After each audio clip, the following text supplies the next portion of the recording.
Assalamu alaikum ji.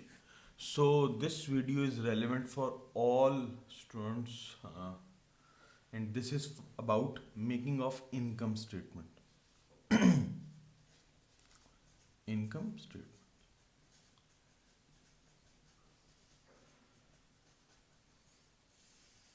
अच्छा जी, income statement क्या होती है जी? इनकम स्टेटमेंट किसी भी बिजनेस की परफॉर्मेंस शो करती है। परफॉर्मेंस मतलब साल में क्या किया है। परफॉर्मेंस मतलब साल में किसी बिजनेस ने क्या परफॉर्म किया है, उस परफॉर्मेंस इंडिकेटर के तौर पे हम एक इनकम स्टेटमेंट बनाते हैं। और इनकम स्टेटमेंट का जो ऑब्जेक्टिव होता है वो प्रॉफिट या फिर लॉस होता है। प्रॉफिट या फिर लॉस। प्रॉफिट क्या होता है जी? Profit is excess of income over expense. Loss is excess of expense over income. देखो बेटे, अगर इनकम ज़्यादा होएगी एक्सपेंसेस से तो प्रॉफिट होएगा, और अगर इनकम कम होएगी तो हम इसको लॉस बोलते हैं। हम इनकम स्टेटमेंट कैसे बनाते हैं जी? ओ लेवल्स में, एएस लेवल में, सोल ट्रेडर के पॉइंट ऑफ व्यू से बात कर रहा हूँ मैं। हम 2 कॉलम प्रेजेंटेशन कर देते हैं। हम हमेशा स्टार्ट करेंगे इसको रेवेन्यू से। रेवेन्यू में से हम लेस करेंगे cell return.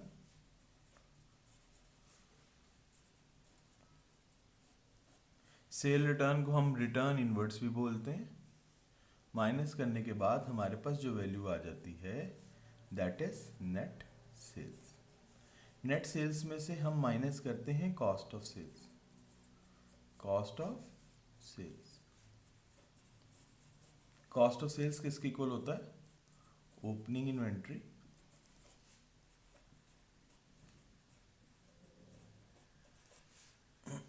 Plus purchases minus purchase return. Purchase return को हम रिटर्न आउटवर्ड भी बोलते हैं, प्लस कैरेज इनवर्ड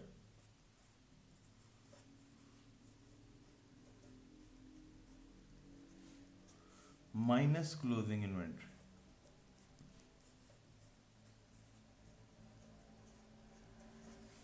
सो opening inventory plus purchases minus purchase return plus carriage inward minus closing inventory, इन सारी वैल्यूज का जो एक कम्बिनेशन होता है that combination is cost of sales. और हम नेट सेल्स में से कॉस्ट ऑफ सेल्स माइनस करते हैं, हमारे पास फर्स्ट लेयर ऑफ प्रॉफिट आ जाता है दैट इज ग्रॉस प्रॉफिट। अब थोड़ा सा मैं समझाता हूँ बेटे। सबसे पहली तो बात याद रहे, मैंने यहाँ पे कॉस्ट ऑफ सेल्स लिखा है, कॉस्ट ऑफ परचेजेस नहीं लिखा।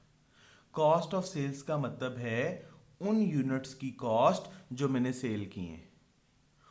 Cost of sales means cost of unit sold. So जो मैंने परचेजेस की हैं उनमें से जो मैंने वापस कर दी हैं वो मैं माइनस कर दूंगा। जो कैरेज है वो मैं ऐड कर दूंगा क्योंकि वो परचेजेस का पार्ट है। क्लोजिंग इन्वेंट्री चूंकि अभी तक सेल नहीं हुई, इन्वेंट्री हम कहते हैं goods not yet sold, goods still available held for sale but not yet sold. तो क्लोजिंग इन्वेंट्री बेटे वो यूनिट्स हैं जो अभी तक सेल ही नहीं हुए। तो चूंकि ये यूनिट्स अभी तक सेल नहीं हुए इसलिए मैं माइनस कर देता हूं, तो मुझे कॉस्ट ऑफ यूनिट सोल्ड मिल जाता है। तो कॉस्ट ऑफ सेल किसके इक्वल है? इसको थोड़ा सा जिनको नहीं आता क्रैम कर लो यार थोड़ी देर के लिए। Opening inventory plus purchases minus purchase return plus carriage inward minus closing inventory equals cost of sales. Cost of sales sales में से माइनस होगा, ग्रॉस प्रॉफिट आ जाएगा। ग्रॉस प्रॉफिट में हम ऐड करते हैं अदर इनकम्स। अब ये अदर इनकम्स क्या हो सकती हैं जी? अदर इनकम में हमारे पास रेंट रिसीव्ड हो सकता है, रेंट रिसीव्ड हो सकता है, कोई कमीशन रिसीव्ड हो सकती है, रेंट रिसीव्ड कोई कमीशन रिसीव्ड, कमीशन रिसीव्ड हो सकती है। वो अदर इनकम भी हम ग्रॉस प्रॉफिट में ऐड कर देंगे, एक और वैल्यू आ जाएगी। फिर बेटे हम लेस कर देंगे एक्सपेंसेस। इन एक्सपेंसेस में वेजेस आएगा, सैलरी आएगा, इंश्योरेंस आएगा, बैड डेट्स आएंगे, डेप्रिसिएशन आएगी। एक्सपेंसेस का टोटल हम इस वाली वैल्यू में से माइनस करेंगे, हमारे पास प्रॉफिट फॉर द ईयर आ जाएगा, प्रॉफिट फॉर द ईयर। सो बेटे ये हमारे पास सिंपल सा एक फॉर्मेट है इनकम स्टेटमेंट का। इनकम स्टेटमेंट के फॉर्मेट के बाद हम जो एक दूसरा फॉर्मेट सीखना चाह रहे हैं, and this is again the very important format for O levels, AS level, A2 level, that is financial position. Financial position बेटे याद रहे, फाइनेंशियल पोजीशन को हम बैलेंस शीट भी बोलते थे, अभी भी काफी सारी बुक्स में वो बैलेंस शीट का वर्ड यूज करता है, फाइनेंशियल पोजीशन। फाइनेंशियल पोजीशन जो है वो एक सिंपल सी इक्वेशन है जो हमारी अकाउंटिंग की फंडामेंटल है, that is asset equal capital plus liability, capital plus liability. हम इस इक्वेशन को फाइनेंशियल पोजीशन में प्रूव करते हैं। हम हर दफ़ा इक्वल करके शो करते हैं कि जितने भी किसी बिजनेस के पास एसेट्स हैं वो कैपिटल प्लस लायबिलिटी के इक्वल है।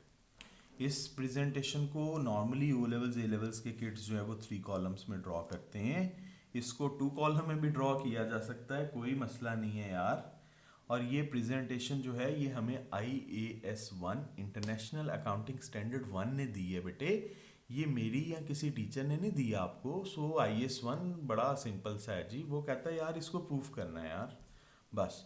अब वो 3 कॉलम में प्रूफ कर दो, 2 में, 4.5 कॉलम्स में क्या फ़र्क पड़ता है यार, आगे बढ़ जाओ यार, हैं आगे बढ़ जाओ, जिस तरह आपको दिल करता है वैसे करना है। करना क्या है जी, हम इसको स्टार्ट करते हैं non current assets. Non current assets, non current assets में क्या क्या आ जाता है जी, हमारे पास लैंड आ सकती है, हमारे पास प्लांट आ सकता है, गिवन होती हैं ये सारी चीजें। उसके बाद हमारे पास जो है मशीन आ सकती है कोई। हम नॉन करंट एसेट्स का टोटल कर लेंगे। अभी जब मैं आगे लेके चलूंगा, आपको एडजस्टमेंट्स करवाऊंगा, तो मैं आपको प्रोविजन फॉर डेप्रिसिएशन भी बताऊंगा, ठीक है। नॉन करंट एसेट्स के बाद हमारे पास आता है करंट एसेट्स।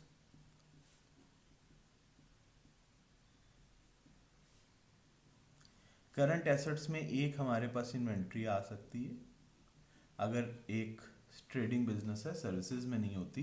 ये इन्वेंट्री हमारे पास हमेशा याद रहे क्लोजिंग वाली है जी, जो इस वक्त अवेलेबल है। उसके बाद हमारे पास रिसीवेबल्स आ सकते हैं। रिसीवेबल्स जो हैं वो ट्रेड रिसीवेबल्स, जिन लोगों को हमने सेल्स किया है, पैसे लेने हैं। अदर रिसीवेबल्स भी हो सकते हैं जी। अदर रिसीवेबल्स का मतलब है कोई प्री पेमेंट्स हैं हमारे पास, बैंक एंड कैश आ सकते हैं। तो बेटे इस तरह से हम करंट एसेट्स का टोटल कर लेते हैं। नॉन करंट एसेट्स और करंट एसेट्स दोनों को ऐड करते हैं, हमारे पास आ जाते हैं टोटल एसेट्स। टोटल एसेट्स के बाद हम यहां पे लिखेंगे कैपिटल एंड लायबिलिटी।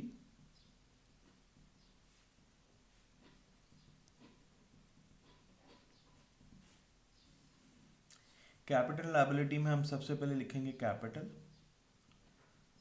याद रहे ये ओपनिंग होता है जी, ओपनिंग कैपिटल, प्लस हम इसमें ऐड कर देते हैं नेट प्रॉफिट। ये नेट प्रॉफिट कहाँ से निकला है, अभी जो हमने पीछे एक स्टेटमेंट बनाई है, that is income statement. Income statement का जो फाइनल हमारा नेट प्रॉफिट निकला था, वो नेट प्रॉफिट हम कैपिटल में ऐड कर देते हैं कि यार ये ऑनर के पैसे हैं, माइनस वो पैसे जो ऑनर अपने घर ले गया है पर्सनल यूज के लिए, ड्राइंग्स माइनस की हैं। तो बेटे ये काम करने के बाद हमारे पास जो वैल्यू आती है, ये होता है क्लोजिंग कैपिटल। आपने इस तरह से मेंशन नहीं करना, मैं सिर्फ आपको समझाने के लिए लिख रहा हूँ कि opening capital plus profit minus drawing equal closing capital. फिर हम यहाँ लिख सकते हैं non current liability. Non current liabilities वो लायबिलिटीज हैं जिनकी पेमेंट के लिए आपके पास 1 ईयर से ज़्यादा टाइम अवेलेबल है, नॉन करंट लायबिलिटीज़ में कोई लोन आ सकता है। उसके बाद हम लिखेंगे करंट लायबिलिटीज़।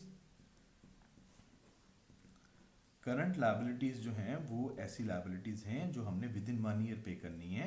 लेट्स सपोज हमारे पास पेबल्स हैं, करंट लायबिलिटी होता है। हमारे पास बैंक ओवरड्राफ्ट भी हो सकता है, बैंक ओवर।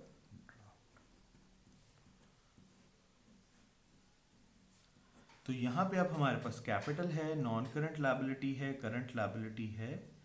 तो ये दोनों टोटल एसेट्स वाला और कैपिटल एंड लायबिलिटी वाला, ये दोनों अगर बेटे इक्वल हैं तो मतलब हमने कुछ ठीक काम किया है। दिस इज द इंतहाई सिंपलेस्ट फॉर्मेट। मैं भी जो फॉर्मेट यूज़ करता हूँ वो कैम्ब्रिज वाला फॉर्मेट है, मार्किंग स्कीम में जिस तरह से वो सॉल्व करते हैं। सो डोंट वरी, यही फॉर्मेट जो है वो बेहतर है, कोशिश करें इसी को फॉलो कर लें। इनमें कॉलम्स किस तरह यूज़ करते हैं, प्रोविजन फॉर डेप्रिसिएशन क्या होता है, प्रोविजन फॉर डाउटफुल डेट क्या होता है, वो अगली वीडियोस में सिखाता हूँ। अभी तो मैं बिल्कुल सिंपल सिखा रहा था कि इनकम स्टेटमेंट और फाइनेंशियल पोजीशन का हमारा जो है वो फॉर्मेट क्या होता है जी।